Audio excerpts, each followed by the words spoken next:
Are you struggling to find out what kind of content will resonate most with your audience? On this video, we're going to talk about creating content your audience will love and that will help you to grow your business.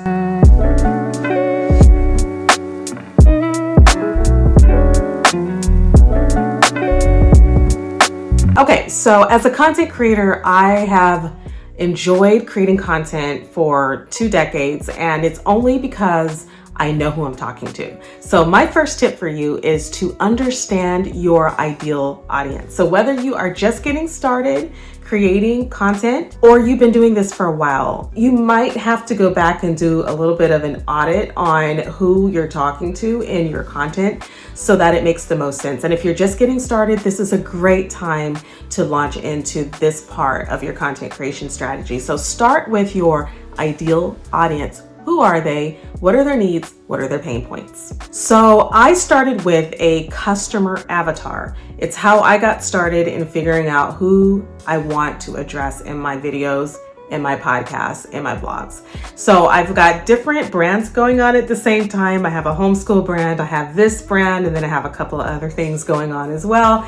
And each of those different brands have a different type of persona. So I have had to do some auditing of my own to figure out who I really want to be talking to at this season of my life. In doing so, I figured out some things. So here's my process.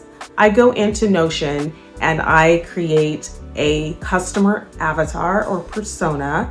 I give her a name. It's usually going to be a woman because I speak to women entrepreneurs. So I give her a name and an age. And I do this kind of research through looking at my analytics. In Google Analytics, you can search for that and find out behind the scenes which people are searching for your blog posts and what's their age range. You can find this information also on YouTube.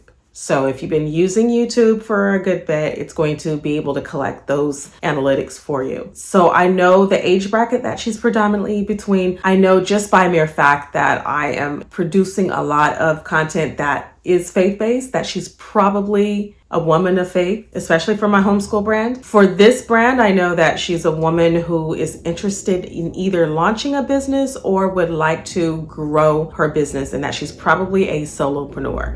There's a couple of things I know about her, but I also know her pain points. So just based on surveys and polls that I've done. Now you can do this with your audience on social media, or you can use your list and send out an email asking them what their pain points are. How can you best help them in their endeavors to do whatever it is that you're offering to help them with?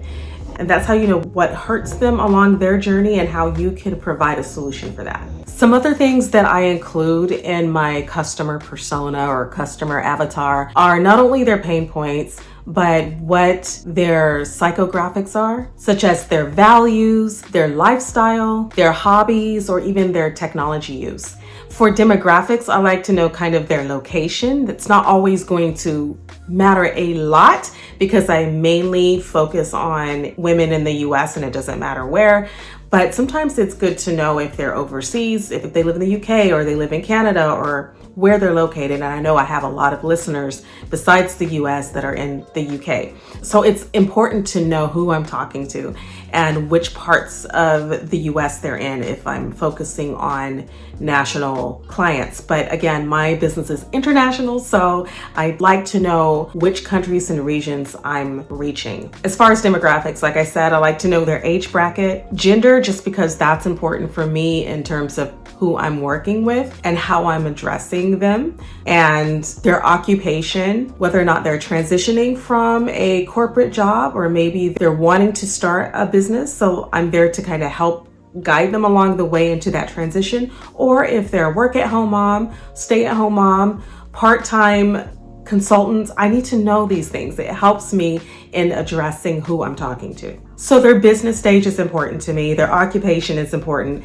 And I also like to know a bit about their family status. Again, if they're a mom, if they have a family, if they are balancing family and work, and then maybe even household income. The other thing that you want to really focus on with who you're reaching is to know what their goals are. So what is your customer's goal? What is it that they actually want to do in the long run? And how can you help them take that journey to get there? So again, just to recap really quickly, ask a lot of questions and then analyze that data so you can move forward in creating your perfect content for them. The second thing you'll want to do is to find your perfect voice. This is also called finding your niche, and I have a video about that you can look up here, and I will link to that. But finding your niche is going to be the number one thing you do besides knowing who your audience is. So finding your voice within that niche is really important. A lot of people are going to have the same niche essentially, but your voice is always different and always unique. Your audience connects with your authenticity, so you need to lean into your voice all the more. So in doing so, you'll need to highlight your expertise or what you love creating. You want to focus on what you're passionate about. You really want to showcase also how you can help solve your customers' problems, how you can relieve them of the pain that they're in. And in order to make this all kind of a well-rounded experience for them, you'll want to really tap into your own personal experiences and relay that to your audience. It just makes everything a lot more authentic and real so that your audience, your listener, your viewer connects with you. My next tip for you, and this is a really big one because you have to decide how you want to present all of this content. So this tip is to explore different formats.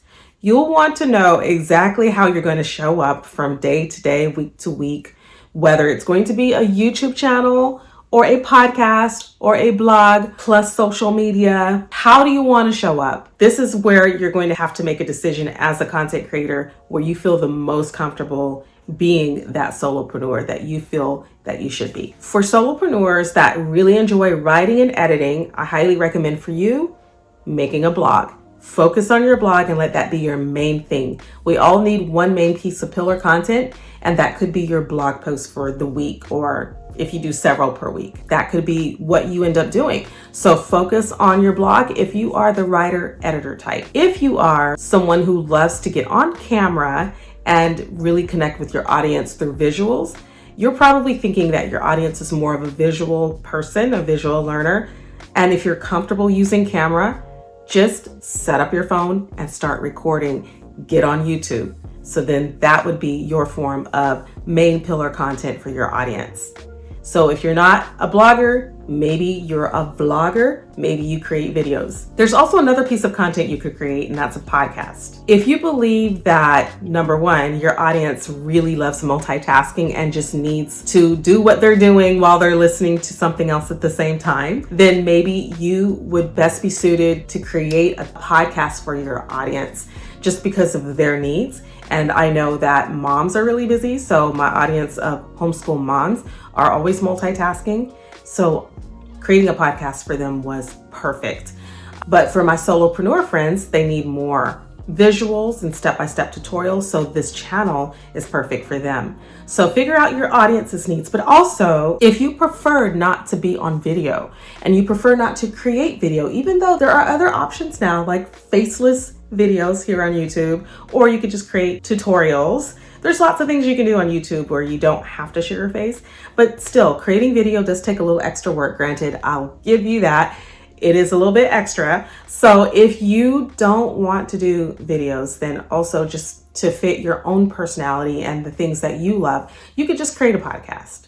So that could be your main pillar content as well. Figure out how your pillar content, if you're going to present it on blogs, if you're going to present it on videos, if you're going to present it on podcasts. And I call it pillar content, but essentially that's just really not so much your pillars and in terms of your topics that you'll be talking about from week to week, but your main piece of macro content. So that's the word I probably should have used first, as opposed to pillar, but it's your macro content. It's the big piece of content from which everything else just evolves, including your social media posts. So you always want it to be pointing back to the macro content, and which is your main piece of content that you're sharing with your audience. So think about how you want to present that macro content and then make that decision based on not just your personality and your needs, but also what your audience would most resonate with. And then from that, you'll want to figure out which social media posts that you'll be creating. So your social media posts are going to be the small micro content pieces. And in another video, I can share kind of that process of how it relates to the macro content, but figure out where you want to be socially, because that is part of your marketing strategy. You need to be able to share that macro content somewhere. So are you sharing that on TikTok? Are you sharing it on YouTube? Are you sharing on Instagram, LinkedIn, Facebook, Pinterest? So kind of figure out where you're going to be sharing that content and how you're going to handle those pieces of content. My next tip for you is to create content that converts. So when you're creating that blog post or that video or that podcast, you always want to make sure that you're taking your customer through a journey. You're giving them the experience that they're looking for. You're teaching them the strategies that they're looking for. And you're also giving them tools and actionable resources to take for the rest of the week or the rest of the month. So all your content should align with your values and your audience's pain points and their desires. Then you're going to make sure that you have a CTA or call to action. You want to make sure that when you're talking to your audience that they know what you want them to do at the end of that video or podcast. What do you want them to do next? Don't just stop the video or stop the episode of your podcast and publish it without giving them a next steps. So tell them, visit my website at .com, or like and comment on my YouTube video, or just do something, right? Sign up for my course, download my free resource. Whatever it is that you want them to do, ask them to do it, because that is part of your strategy as well. It's that you want to be building your list. You want to be creating an opportunity to connect with your listener or viewer outside of this one piece of content that you created. And don't forget that we are going to be iterating this over and over again. So once you create that content, you're going to do it again and again and again. And then you're going to repurpose that content. So you'll want to make sure that any piece of content you create gets recycled and gets reused. And of course, I'm going to be offering more videos about this for you guys, because I think this is such an important part of being a content creator. It's hard to be out here creating stuff and coming up with new ideas all the time, right? When we have so much content that can be reused in so many different ways, even the ideas that we come up with for each of our videos or podcasts, we can come up with micro content ideas that are, if you were thinking of an outline, you have like a main point and then maybe a step 1 and then a 1A and a 1B and a 1C. You can sort of break down your ideas into those smaller micro ideas in your outline and take those micro ideas and create new fresh content out of those. So we don't always have to cover everything in one video or one episode, right? So that's how we stretch our ideas. So that's another thing, just repurposing your content as well. Whatever you're putting on your blog, you're also bringing it over to your podcast. You're also bringing it over to your socials. It's everywhere. And that way you're using that content most effectively and stretching it out as much as you can. So my call to action for you guys is that I would love for you to download my 9 steps to content creation strategy. These are the 9 steps that I've been using for over 2 decades to help me create content. And my content creation strategy has only been tweaked a few times because of the new things that happened in the last 20 years, such as social media or things shifting and algorithms and such. But for the most part, the basic foundation of how I create content is in this strategy that I'm offering to you for free. You can download it, it's down below. And I look forward to talking more with you guys about content creation and what that looks like for me, and hopefully bring you along on my dig in the lives and do a little bit more of that for you as well. So if you enjoyed this video, I invite you to like the video, subscribe to this channel, please, because I'm trying to grow this channel, and visit me over at my website. I have a lot more content over there as well. It's called herbusinesselevated.com. I can't wait to share more with you, and I'll see you guys next time.